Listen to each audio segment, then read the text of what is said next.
"Don't look at me," she whispered, bruised and barefoot, until the rancher laid down his gun. The raw wound of the rope, black against the bronze of her skin, was the first thing that broke my silence. It wasn't the whip crack of the auctioneer's voice, nor the guttural laughter of the miners filling the muddy, frozen square of Red Rock Divide, 1,878, just the rope, cutting into a life that was already cut to shreds. I'd seen 1,000 terrible things in the Apache Wars, witnessed the ruin of entire nations, but nothing had prepared me for the sight of Aiyana, a Chiricahua girl, standing barefoot on a splintered whiskey barrel, her thin cotton shift barely a defense against the high desert's brutal chill. The scar, a jagged line from her temple down to her defiant jaw, was not a mark of shame. It was a roadmap of survival, a canyon carved by a violence that should have killed her, yet left her standing like a solitary, unyielding juniper on a scorched ridge. They were selling her, not as a field hand, but as chattel, the debt slave of a monstrous ranch foreman named Jedediah Iron Hand Thorne. I stood in the shadow of the saloon, a lifetime of mistakes heavy as the colt on my hip, remembering the scent of the blood I'd spilled in these same desert lands. I was Cain Elias, a man of ghosts and regret, watching the world burn around me. And in that moment, when Thorne screamed her price into the wind, $40 for the Apache bitch, sold to the highest bidder, she's scarred, yes, but she's broken, and she'll obey. Something in me, the part I thought I'd buried years ago with my ranger's badge and my conscience, finally snapped. It wasn't pity I felt. It was a cold, pure rage at the injustice of the world and a primal, terrifying recognition. This defiant, broken creature, standing on the edge of utter dehumanization, suddenly held the key to my own long-overdue redemption. My hand tightened on the butt of my revolver, no longer an act of self-defense, but a vow. I stepped out of the shadow, knowing the price of this interference would be high, but the price of my silence would be my soul. If you enjoy the story, hit that subscribe button right away. And if you don't, then just hit the like button anyway, to keep more Wild West love stories coming. I was Silas Blackwood, though most folks out here called me preacher. Not because I carried a Bible, the only gospel I knew was written in lead and powder smoke, but because I was a quiet man, a man who'd seen enough hell to stop talking about it. 5 years ago, I'd ridden into this Arizona Territory hellhole, a ghost in my own life, and carved out the Iron Valley Ranch, 100 square miles of granite and grazing land. The gold I'd earned, bought, and paid for with too much blood was meant to buy silence, isolation, and a clean stretch of sky. It never bought peace. The crowd gathered in Red Rock Divide was the worst kind of humanity, miners, whose hands were stained with more than copper dust, railway drifters, and the kind of cheap, hungry opportunists who always gather around the smell of desperation. They shuffled their feet, their breath misting in the cold air, their eyes fixed on Aiyana, less a woman and more a piece of forgotten loot. $40, Jedediah Thorne shouted again, his voice raw as grinding stone. He was a brute, a man whose face looked like poorly cured leather, and his left hand, the one that clutched the rope around Aiyana's wrist, was rumored to be iron underneath the leather glove, a relic from a bar fight that had left him half man, half machine. He'd brought Aiyana down from a busted reservation labor camp, part of the government's cruel civilizing experiment, claiming he'd bought her contract fair and square, though everyone knew what a contract with an Apache woman really meant in this lawless land. "Make it 50, Thorne," a man with a grease-stained hat chuckled. "I hear she fights like a bobcat. Worth the price just for the fun of taming her." Aiyana did not flinch. She kept her eyes locked on the desert floor, but the line of her mouth, the rigid set of her shoulders, spoke volumes. She was counting seconds, counting heartbeats, willing the world to end before she had to meet the gaze of another man who saw only her defeat. I knew that look. I'd seen it in the eyes of my own ranger captain the day he betrayed us for a gold mine claim. It was the look of someone who knew the world was fundamentally cruel, but refused to be broken by it. I pushed off the wall and walked, slowly, deliberately. Every pair of eyes in the square turned to me. Silas Blackwood didn't usually involve himself in town business. When I came to Red Rock Divide, it was for whiskey, supplies, and silence. My boots crunched on the frozen mud, a sound that cut through the murmuring crowd like the clang of a church bell, a sound of finality. "Hayes, the preacher is here," someone muttered, the name carrying just enough respect or fear to silence the laughter. I stopped before Thorne, close enough to smell the cheap liquor on his breath and the sweat of his malice. I looked past him, past the rope, and up at Aiyana. Her eyes finally flickered up, meeting mine. They were the deep, dark brown of rain-soaked earth, and in them I saw an emptiness, an ancient grief that mirrored my own. $40 for the girl, Thorne repeated, suddenly nervous under my gaze. "She's good for the wash, better for the $100. I cut him off, my voice not a shout, but a low, resonant rumble that carried. I reached inside my buffalo hide coat and pulled out a leather sack, tossing it onto the barrel where Aiyana stood. The sound of gold hitting wood, more than the price of a dozen such contracts, was the only reply I needed. Thorne's eyes went wide with pure, naked greed. "Preacher? What in the hell for? You ain't the marrying kind." "The money is for the contract," I said, my gaze never leaving Aiyana's. "The extra is to buy my silence about the 2 horses you stole from the garrison last month, Thorne. Take it and ride out of this territory before morning, and cut the rope." Thorne swallowed hard. He knew I didn't bluff. I wasn't the law anymore, but I was something close to it, the final, brutal justice of the frontier. He fumbled for his knife, the iron glove clanging as he sliced through the coarse fiber. The rope fell, and Aiyana swayed, her balance lost, but her eyes never left mine. As Thorne scrambled to gather his newfound fortune, stuffing the gold pouch into his filthy coat, I reached up. I didn't grab her wrist or her waist.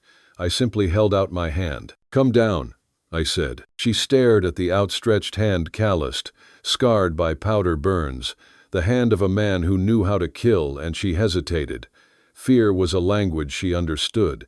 Kindness was foreign and suspect. The crowd was a frozen tableau, waiting for the circus to end, for the mysterious preacher to drag his exotic purchase away. But I knelt right there in the frozen mud of Red Rock Divide, a 6-foot shadow of a man, covered in dust and the blood of old wars, kneeling before a broken Apache girl. A sound of collective shock went through the crowd. I pulled off my coat, the heavy, lined coat that was my shield against the brutal winter, and wrapped it around her trembling shoulders. The coat smelled of leather, pine smoke, and my own particular brand of lonely existence. "They sold your labor," I said, loud enough for the whole square to hear, my eyes looking only at the scar that felt like an insult to the beautiful, fierce spirit hiding beneath it. "But they didn't sell you. I bought your freedom, Aiyana. But I don't own you." I drew a deep, steady breath, the desert air burning in my lungs. This was the hardest thing I'd ever said, harder than facing a line of Comanche warriors. It was a choice that meant risking the life I'd tried so hard to build. "I don't need a slave or a servant," I continued, feeling the sheer absurdity of the moment. "I need a wife. I need someone to share the silence with, someone who understands what it means to survive fire and betrayal. I know you don't know me, but I know pain when I see it, and I know strength. You are stronger than any woman I've ever met." I reached into the inner pocket of my vest, the one closest to my heart, and pulled out the only thing I owned that held any value besides the ranch, a simple silver wedding band forged from a melted-down button from my ranger uniform. "Aiyana," I said, my voice barely a whisper, yet it felt like a gunshot in the silent square. "I am asking you to be my wife. I promise you 3 things: safety, freedom, and my absolute honor, until the day I die. Will you take this ring and this chance on a man looking for a reason to believe in something again?" The offer, the sheer, impossible weight of it, hung between us, a bridge over a chasm of fear and hate. Her eyes, those beautiful, deep pools of sorrow, searched mine, looking for the lie, the cruelty, the trick, and I let her look. I had nothing left to hide but the desperate, terrifying hope that she would say yes and give me a chance to finally earn my own damn peace. Aiyana didn't reach for the ring. Her fingers, raw and cold, stayed hidden inside the cuffs of my coat. I could feel the 100 eyes of Red Rock Divide drilling into my back, dissecting the silent standoff between the Apache girl and the silent ranger. They were waiting for the inevitable, the refusal, the slap, the return to violence, the only story they knew out here. But I didn't move. I'd made my offer, an act of sheer madness driven by a decade of unconfessed sin, and I would wait on my knee in the frozen mud until the high sun melted me into the ground. Finally, so faintly I might have imagined it, Aiyana inclined her head the merest tilt of the chin.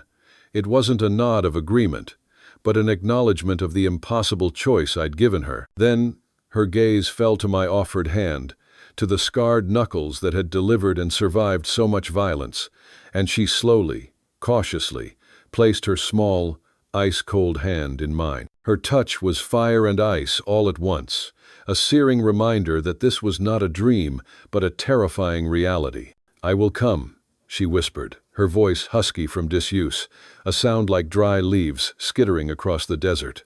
"But not as your wife, as your debtor. And when the price is paid, I will go." "Lo." I stood, pulling her gently from the barrel. "The debt is already paid, Aiyana. It was paid the day they laid that rope on you. The rest, we'll figure out on the way." I didn't force the ring. That was a choice she had to make when she was ready. I kept my hand on the small of her back, a gesture of ownership to the crowd, but a promise of protection to her. The Iron Valley Ranch was 20 miles out, nestled in a deep valley guarded by sheer granite cliffs, a perfect place for a man trying to disappear. When we finally crested the last rise, the ranch spread out below us. A well-built stone house, a massive barn, and the faint scent of wood smoke promised warmth and a world away from the marketplace. A young man named Marco, a former Mexican vaquero who'd worked my land for 3 years, rushed out of the barn when he heard the wagon. He was all loyalty and quiet efficiency, and his eyes widened when he saw Aiyana. But he was smart. He said nothing, just led the horses to the stable. "I have a housekeeper," I said, my first real conversation with her. "Her name is Senora Elena. She's Apache, from the San Carlos Reservation. Lost her family to the soldiers, years back. She's quiet, too. She'll look after you." Aiyana only nodded, but her eyes, which had been wary, now held a sliver of curiosity. A woman of her own people, a lifeline in the heart of my white man's world. The next day, the cold, fragile peace was shattered. Marco rode in before dawn, his horse lathered with foam, his face tight with alarm. "Preacher, you need to come quick. They caught a horse thief outside the canyon trail. The vigilantes have him. They're bringing him in for a quick hanging." The vigilantes. In this part of the territory, where the nearest sheriff was a 3-day ride, the self-appointed law was a brutal, summary affair. I'd stayed out of it, believing that all men, even the worst, deserved a hearing. "Let the judge handle it," I told Marco, pulling on my boots. "It's Jedediah Thorne, preacher," Marco said, and the name hung in the air like a death sentence. "The one you bought the woman from. They found your stolen horses on his way to Mexico. They're hanging him in an hour." My blood went cold. Thorne. The man who'd sold Aiyana. The man I'd threatened to kill if he came back. Justice was finally here, delivered by the rough hand of the frontier. I should have felt satisfaction. I felt sick. "He's an animal, Silas," Marco urged. "He deserves it. Let them hang him." "Justice isn't a show, Marco," I growled, grabbing my rifle. "No man deserves to be strung up without a proper trial." But as I rode toward the canyon trail, the ethical choice I thought I was making, saving a man from vigilante law, collided violently with an unexpected, devastating consequence. When I arrived, a tight circle of angry men, miners and small ranchers, stood around Thorne. He was tied to a cottonwood tree, a rope already around his thick neck. I recognized the man leading them, Sheriff Dalton, a part-time lawman from an even smaller, dirtier town, and a man I knew to be easily bought. "Stand down, boys," I commanded, my voice flat iron. I dismounted, laying my rifle across my saddle. "There's no law here but my gun, and I say this man gets transported to Silver City for trial." Dalton spat on the ground. "This is our law, preacher. He stole, and he'll pay. Stay out of it." Just as I was about to step forward, to do the right thing to save Thorn, the man who deserved to die, Aiyana's name, was mentioned. Besides, Dalton sneered, a cruel light in his eyes. This animal was selling that Apache girl, wasn't he? Like cattle. You bought her, preacher. But who's to say he didn't steal her in the first place? And speaking of theft, Dalton turned to the crowd, his voice rising to a terrible climax. Preacher Blackwood, before he sells her, Thorn confessed something to me, told me the real reason he hates you. He told me that Chiricahua girl, Aiyana, is the daughter of a prominent Apache chief killed 6 years ago in the San Carlos skirmish, and that you, preacher, the Quiet Ranger, were the one who pulled the trigger and executed the chief after he'd already surrendered. The accusation hung in the still air, a truth that burned hotter than any desert Sunday. It was the deep secret, the unforgivable sin that had driven me into this self-imposed exile. I was the one who pulled the trigger. An order, yes, a battlefield crime, but the memory had been a constant scourge. Now, the dilemma became a terrifying, heart-wrenching choice. If I save Thorn, he lives to testify about my past, and Aiyana, the woman I've sworn to protect and love, will learn I am the murderer of her people, perhaps even her own kin. I risk losing her forever, the only hope I have for my soul. But if I let the vigilantes hang Thorn, I maintain my silence, protect my secret, and ensure Aiyana remains safe under my roof, believing I am her savior. I win her love and her safety, but I sacrifice the fundamental principle of justice. I just invoked the principle that no man deserves summary execution. I stood there, paralyzed between my love, my honor, and the desperate need for redemption. The crowd waited. Thorn, the animal, looked at me, a desperate plea in his eyes, knowing I was his only hope. My hand instinctively went to the Colt. But I didn't reach for the vigilantes. I reached for the rope around Thorn's neck. I could still cut him free, to save the devil and lose my angel, or to let the devil die and keep my redemption.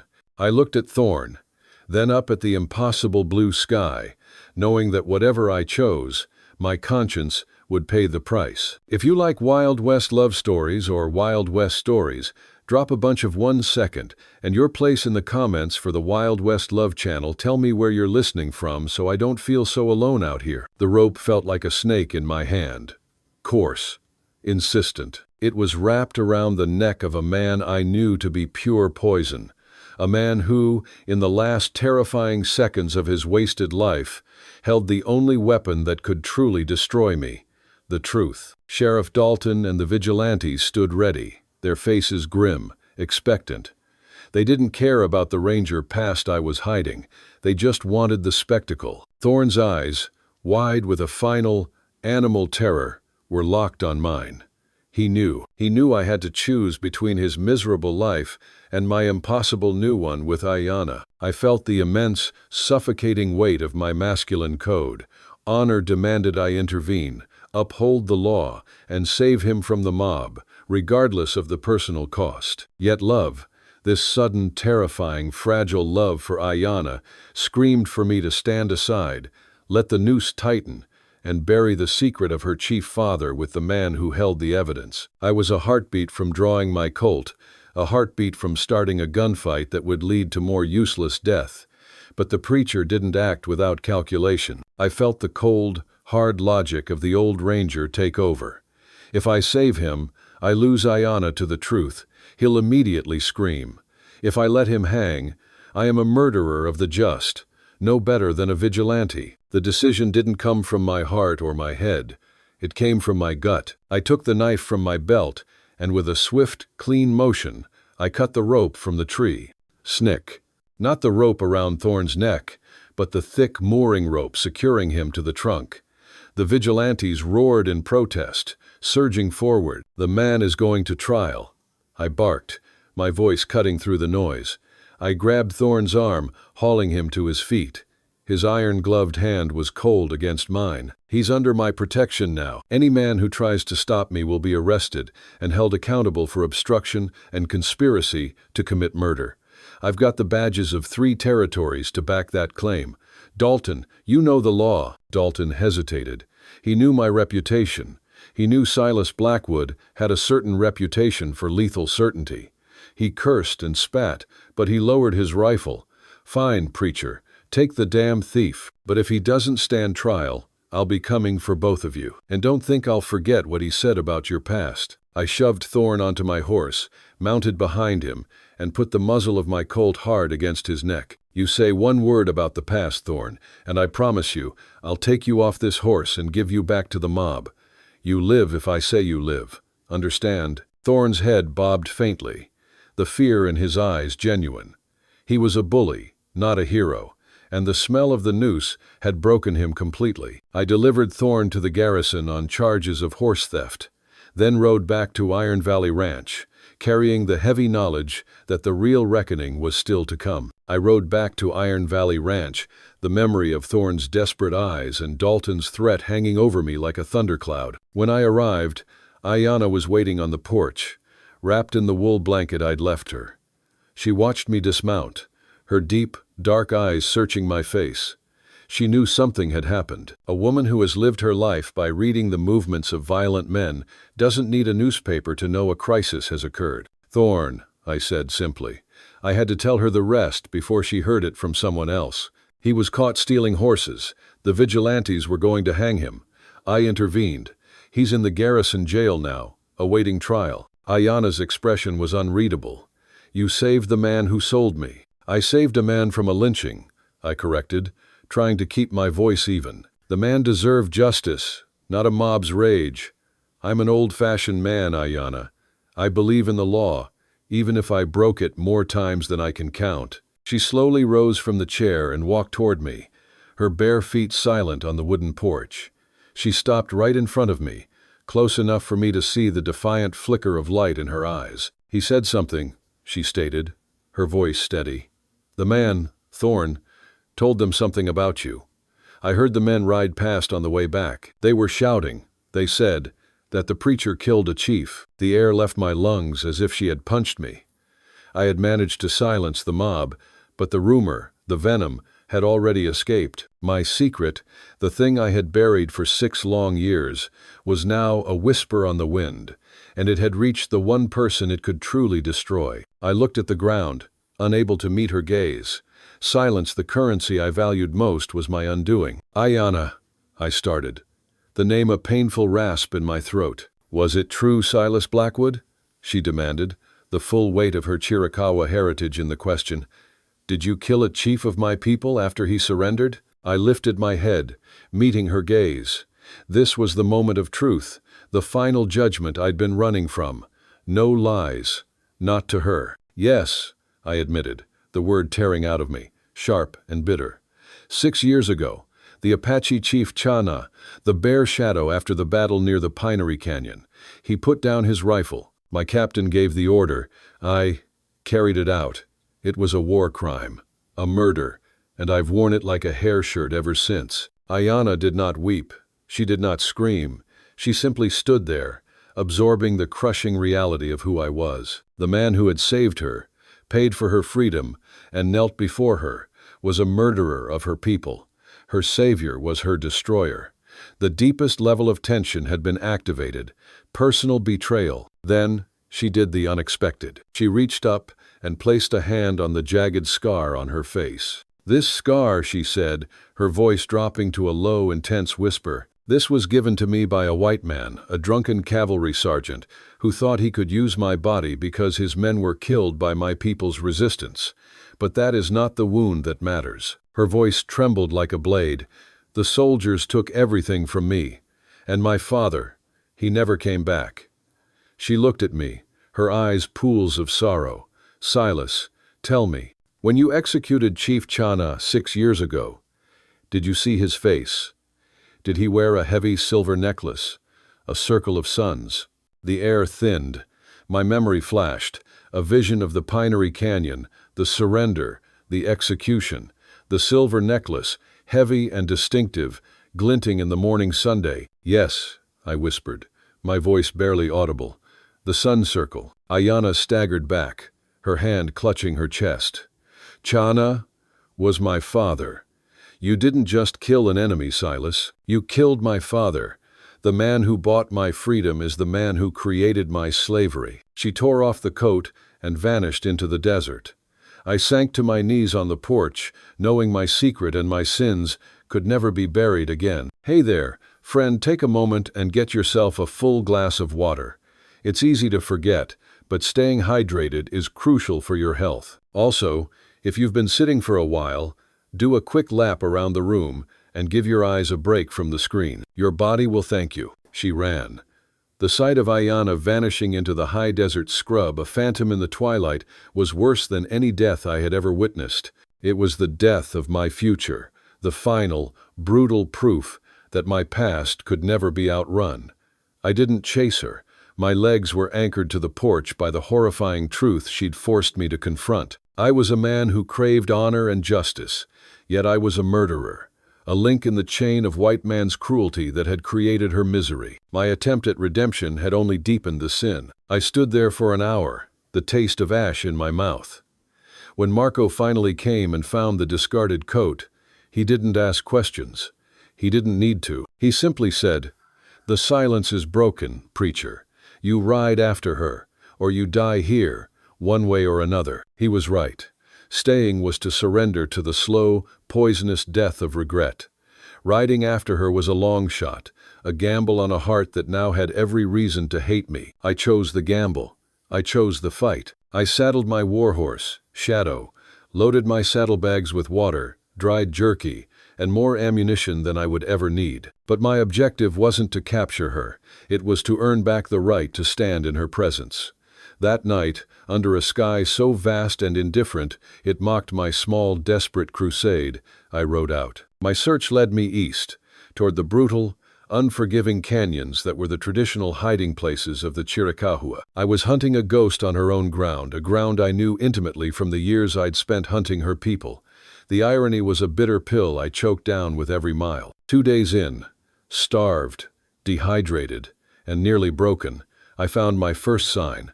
A barely disturbed set of boot tracks, not Aiyana's bare feet, but the heavy, military-issue boots that had been forced on her in the labor camp.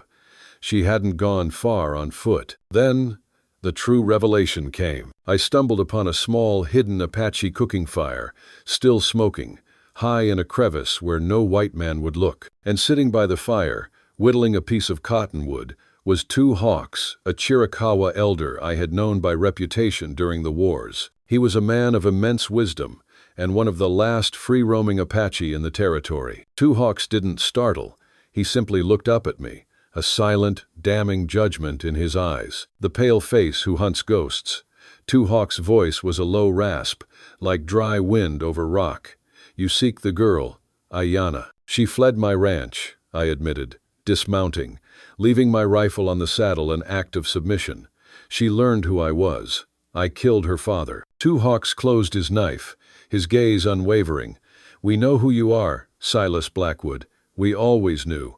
The desert remembers all the blood you spilled, but the girl does not run from your bullet. She runs from your lie. She runs from the truth," I countered, feeling the old familiar guilt rise like bile. "No," Two Hawks corrected, shaking his head. "The truth you speak is only half the tale. That night at Pinery Canyon, when you executed Chana, your captain, Colonel Marcus Thorne, betrayed you all. He ordered the murder to prevent the chief from revealing a greater crime." My mind raced. Colonel Thorne. Not Jedediah Thorne, the ranch foreman I'd saved from the noose, but his brother.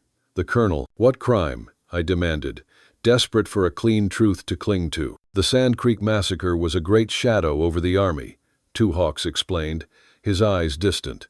"They were desperate to keep the scandal contained. Chana, Aiyana's father, was negotiating a massive peace treaty with the U.S. government, a treaty that demanded land be returned and a full investigation into the massacre. Colonel Thorne, along with Senator Kincaid, had secretly invested their entire fortunes in the railroad expansion plan for that returned land. Chana's survival meant their financial ruin and exposure. The revelation: your captain murdered the chief for money," Two Hawks stated. "He orchestrated the entire battle to look like a desperate fight, ordered you to fire, and used you as the shield for his treason and his greed. And when Aiyana's mother tried to gather evidence, they sent her away, sold her into servitude, and spread the rumor of the chief's quick death by a rogue ranger's bullet to protect their investment. The ground shifted beneath me.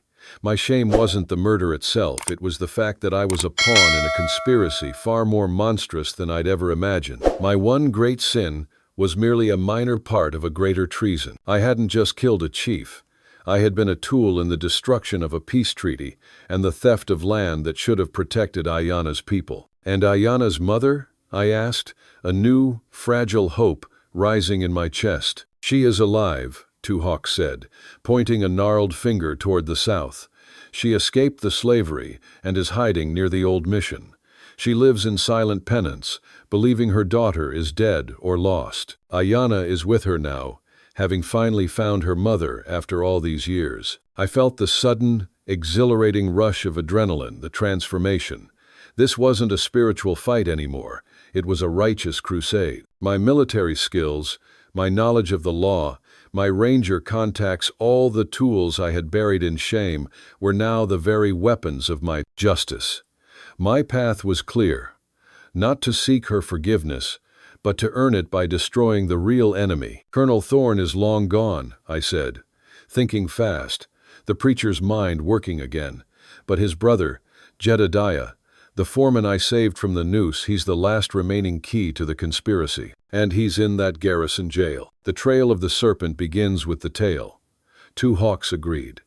Aiyana's mother lives in silent fear that the colonel, or his agents, will find her and finish the job. Bring the proof to the mission, Silas. Not to ask for forgiveness, but to buy her mother's peace.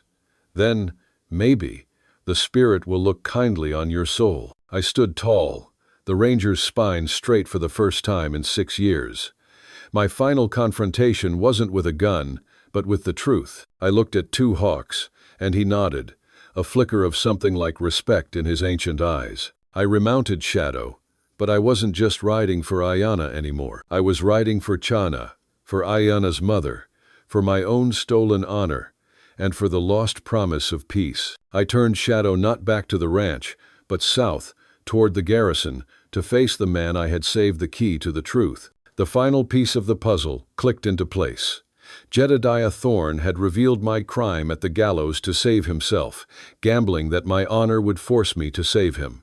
He was right. But now, that move had backfired. He had accidentally provided me with the path to the true villain and the chance to expose his entire family's treachery. The hunter had become the hunted, but this time, the prize was not gold or a bounty, but justice, love, and ultimate freedom. If you're watching on TV, don't hesitate, grab your phone and hit subscribe to my channel so you'll never miss out on our amazing characters. I found Jedediah Thorne in the garrison jail, a cramped, humid hole in the ground that smelled of stale whiskey and fear. He was slumped on a cot, his face a roadmap of self-pity, convinced the army would simply ship him to trial and hang him for the horse theft. He looked up, his eyes widening when he saw me. He expected retribution.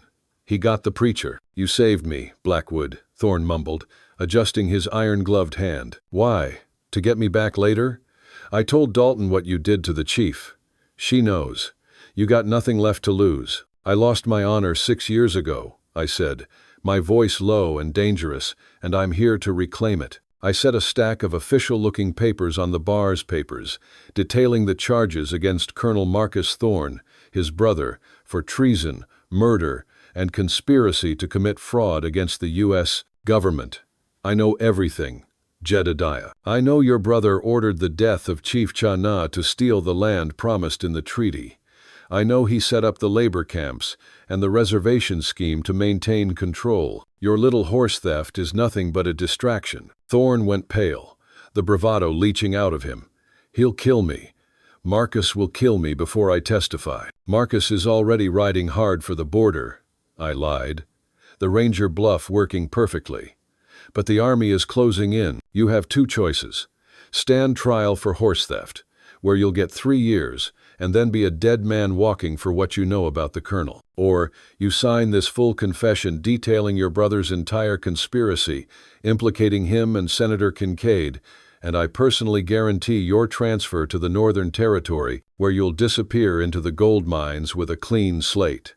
You get your freedom, and I get the truth." Thorne stared at the confession, then at the pen, then at my cold, unwavering eyes.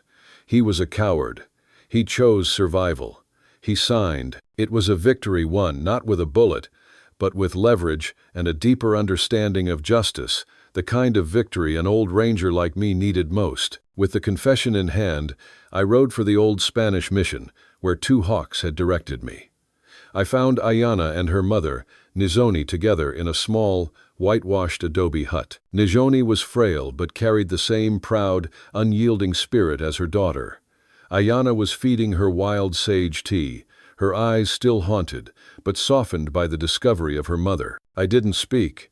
I simply laid the sealed confession on the small wooden table.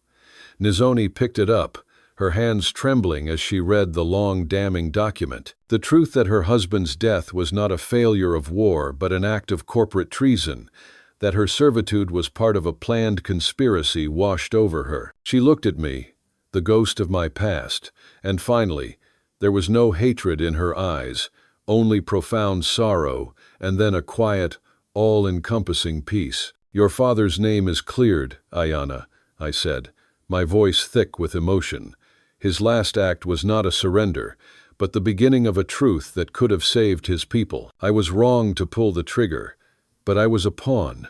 My honor is stained, but it is no longer stained by my hand alone. Aiyana looked from the document to my face, then to her mother, whose tears were finally flowing, the relief of a truth long buried. She walked to me, and for the first time, she reached out and touched the side of my face, the scarred side. "The lie is gone, Silas," she said, her voice full of a new, resonant strength. "The lie of my shame, the lie of your honor. We are both merely survivors, and a survivor needs a home." We took the evidence back to the garrison. The subsequent fallout shook the territory. Senator Kincaid fled. Colonel Thorne was eventually captured near the Mexican border. The scandal was explosive, and justice, slow and ugly, finally came. Aiyana's father, Chief Cha Na, was finally recognized for his courage. 2 months later, we stood in the ruins of the Pinery Canyon, where her father had died and my soul had cracked. The army, in an unprecedented move to save face and quell the uprising of native resentment, had returned a small, significant tract of the stolen land to Nizoni and the remaining Chiricahua families. Nizoni chose to stay there, to heal her community on her native soil. Aiyana and I, however, had our own choice to make. "We have the Iron Valley Ranch," I told her, as we looked out over the endless, open territory. "It's safe, it's beautiful. We have a life waiting for us." Aiyana turned to me, a radiant, utterly free smile on her face. Her hand went to the scar, no longer a mark of pain, but a sign of her victory. "Safety, Silas, is a cage we build when we are afraid," she said. "We have lived in cages long enough. You were a ranger who hunted freedom. I am a Chiricahua who was born for the open sky. We have the truth. We have each other.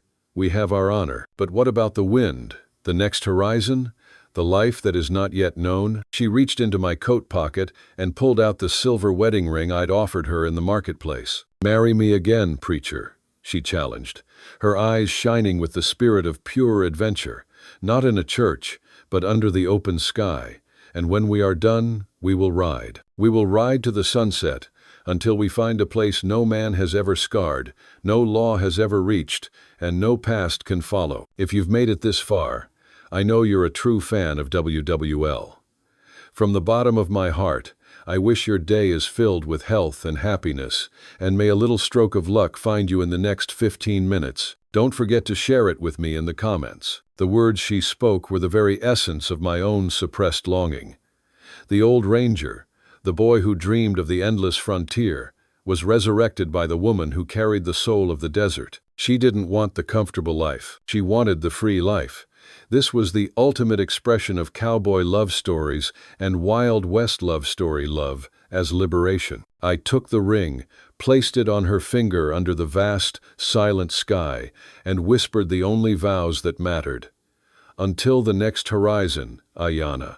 Until the next horizon." The next morning, we sold the Iron Valley Ranch cheap, to Marco and Elena. with a promise of a new start.